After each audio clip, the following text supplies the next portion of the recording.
The BD twins, Varney and Varma Voker, built a drug empire from eating bologna and cheese sandwiches in the projects of the Black Disciples' stronghold known as the Calumet Building in Chicago, to counting $3 million in cash stuffed in garbage bags in one night, owning a nightclub in Atlanta, and driving Bentleys, back to back. After Varney's release from prison on drug charges in 1995, Varma Voker gave his twin $1 million, and things only went up from there, but it all came crumbling down less than 10 years later, in a 2004 RICO indictment. 2 years after his first prison bid, Varney met a hoe in 1997, at a car wash in Atlanta he owned with his brother, and moved to Las Vegas where he continued to sell drugs, while she worked for an escort service. Varney tried to turn the hoe into a housewife, and gave OTF's Lil Varney and Chief Wook a little brother. In 2000, Varney married the hoe in Vegas, and drove to Chicago in the Range Rover he had just bought. One of the many toys he acquired, while living the life of a kingpin. In 2002, the hoe contacted the FBI offering information about the BDs, after a gunman shot a machine gun at her car. Cooperating witness number 7, in the 2004 RICO indictment of 47 Black Disciples street gang members was Jessica Lacey Voker, and this is what she told authorities. The hoe said Varney Voker and Varma Voker stored drug proceeds at G. Voker's home, as well as at their uncle's home on Drexel in Chicago. After moving back to his hometown, Varney introduced his hoe to his family, including his Nigerian father, General Voker. The twins' dad was not a gang member, but he was arrested in 2004 with the other BDs. According to the twins and court records, he lived comfortably on the other side of the city, living on 72nd and Claremont, where they knew that 3 meals a day were coming to them when they visited, but they lived with their mom and spent most of their time in the Calumet Building, where they had to hustle for everything they ate. And the twins would repeat this cycle of dysfunction. They made millions of dollars, living a fast life in expensive apartments with hoes, buying suburban homes, while leaving their mom, children, and other relatives living in the projects. Jessica Lacey Voker has convictions on her record for prostitution. Varney let this hoe into his life, helped destroy my community with drugs, got his daddy indicted, and one of his nephews lost his life, while the twins drove Bentleys back to back. But we'll get to that part a little later. G. Voker helped his sons hide the source of their drug money by buying property and buildings. After staying at Varma Voker's home for a short period of time, CW7 and Varney Voker moved into an apartment in River City, located in the South Loop area. She and Varney Voker obtained false employment documents, which cost from $500 to $3,000 per document that Varney Voker bought. CW7 and Varney Voker used the documents to obtain their River City apartment. Varney Voker provided CW7 with $10,000 cash per week while they lived at River City. CW7 was present in CW7's apartment when Varney Voker and Varma Voker brought in large garbage bags full of money about every other week. The Voker brothers were sometimes assisted by their younger brother or their nephew. Keep in mind that it's important to read the annotations when reviewing court documents because they can provide valuable information. The footnote tells us that the nephew lost his life in a civil war between the BDs, but like I said earlier, that part of the story comes a little bit later. The money was bundled and marked with pieces of paper identifying the drug seller, dollar amount, and/or shortage.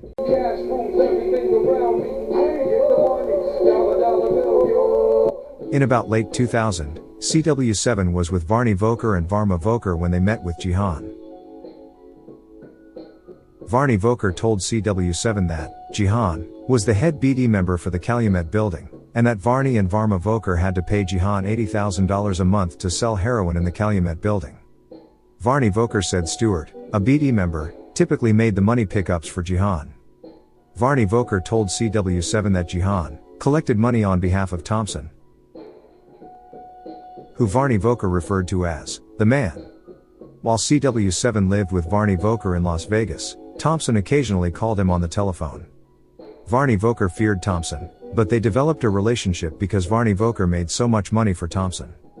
Varney Voker drove CW7 around Chicago and pointed out buildings that Thompson owned, and told CW7 that Thompson laundered his money through a music shop he owned.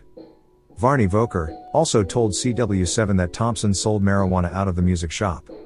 In about May 2001, at Varney Voker's direction, CW7 helped him count bags of money Varney Voker had brought to their apartment in River City. CW7 helped Varney Voker count $3 million on that night alone. Varney Voker referred to $1 million as a meal ticket. Varney Voker bragged to CW7 that he had made 3 meal tickets in a 6-month period, and that he made $45,000 a day in heroin sales at the Calumet Building. According to CW7, the BD operation at the Calumet Building works as follows.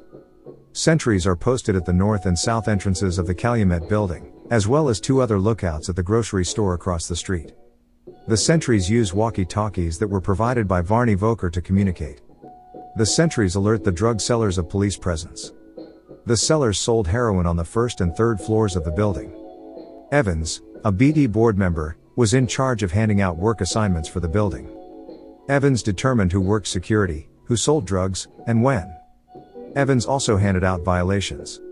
Remember the name, Corey Evans, because he is the BD board member in charge of the Calumet Building, at the discretion of Dunnail Scandalous Jihan, and Marvale Marvelous Thompson, during the civil war that started in January 2001, when a BD member stole 3 kilos of heroin from the twins, and ended in December of that year when police raided the building, and the twins' nephew was killed by other BDs, who were basically his next-door neighbors. According to confidential witness number 7, Jessica Lacey Voker, Varney Voker said that another BD member, Creamer, was also responsible for ordering violations. A BD member, CW7 only knew by nickname, controlled the collection of drug money, and the delivery of heroin to servers, on behalf of Varney Voker, at the Calumet Building.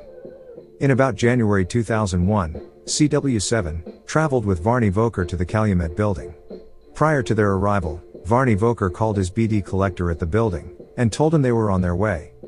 When CW7 and Varney Voker arrived, CW7 waited in the car while Varney Voker entered the building. Varney Voker returned a short time later with a bag full of money, which Varney Voker said was provided to him by his collector. For a time, Varney Voker and Varma Voker stored their heroin for sale at the Calumet Building, in a Range Rover, which they kept parked behind the building. This was the same Range Rover that CW7 and Varney Voker drove from Las Vegas to Chicago. Varney Voker told CW7 that in about January or February 2001, Varney Voker instructed his collector to obtain a certain quantity of heroin from the Range Rover. The collector informed Varney Voker that 3 bricks, or kilograms of heroin, were stolen from the Range Rover. A BD member later told CW7 that the twins had discovered the identity of the thief and took him for a ride. On about September 29, 2001, CW7 was driving with CW7's child, CW7's stepchild, and Varma Voker's then girlfriend, on the Dan Ryan Expressway when they got a flat tire. Prior to leaving in the car that day, Varney Voker told CW7 that he had 6 meal tickets, meaning $6 million, and that he was planning on retiring from the drug business. While CW7 was changing the flat tire at 87th Street, CW7 noticed a red car that had followed them from the Calumet Building, and called Varney Voker. Varney Voker instructed CW7 to go to the River City apartment. When CW7 arrived at the parking garage, 2 black males got out of an older model car, and began firing a machine gun at their car. CW7 drove through the gates of the parking garage, called Varney Voker, and flagged down a police car. CW7 told the officer what happened. Varney Voker quickly arrived on the scene. The police recovered cash from Varney Voker. Varma Voker's girlfriend was shot in the neck during this incident, and survived. A few weeks after the shooting, CW7 received a grand jury subpoena, and told Varney Voker about it. Varney Voker flew CW7 to Chicago, and had CW7 meet with an attorney. Varney Voker said, "Shut the fuck up, and do whatever he," meaning the attorney, says. CW7 did not testify, and returned to Atlanta. Since returning to Atlanta, CW7 received death threats from Varney Voker, and as a result, began to cooperate in the BD investigation. So, with Varney Voker's back in Atlanta, we'll need to finish our story with information from another confidential witness, but before we do, please smash that like button and subscribe to the Cartoon News Network, so you won't miss part 2 in our series on the BD Civil War. Now, here's a quick recap. A BD member in the Calumet Building stole 3 kilos of heroin from the twins in January 2001, and the twins either killed the thief, or beat him badly when they took him for a ride. No one except another Black Disciples member could get close enough to that Range Rover parked behind the Calumet Building to steal anything, so the BD twins violated one of their own, after one of their own had stolen from them. In September 2001, the BDs attempt to kill the twins' women and children. In December 2001, the police raided the Calumet Building. Shortly after that, the twins' nephew was murdered by another BD from the Calumet Building. At this point, Mar Vale, King Vale Thompson, and Dun-Nail scandalous Jihan decided to put an end to the war, so they could get back to making money, and force the opposing factions to make peace.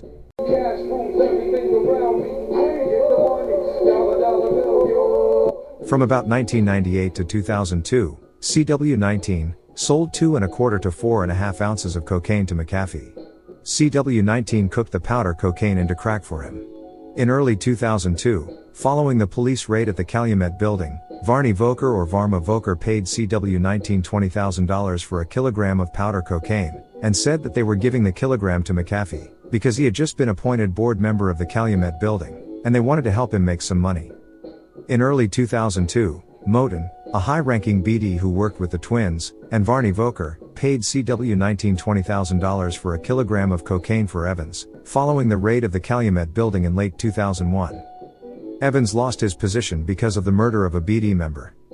And when we look at the footnotes, we see that a BD member pled guilty to the shooting and killing of a BD member in the Circuit Court of Cook County under Case 025159, and was sentenced to 20 years in the IDOC.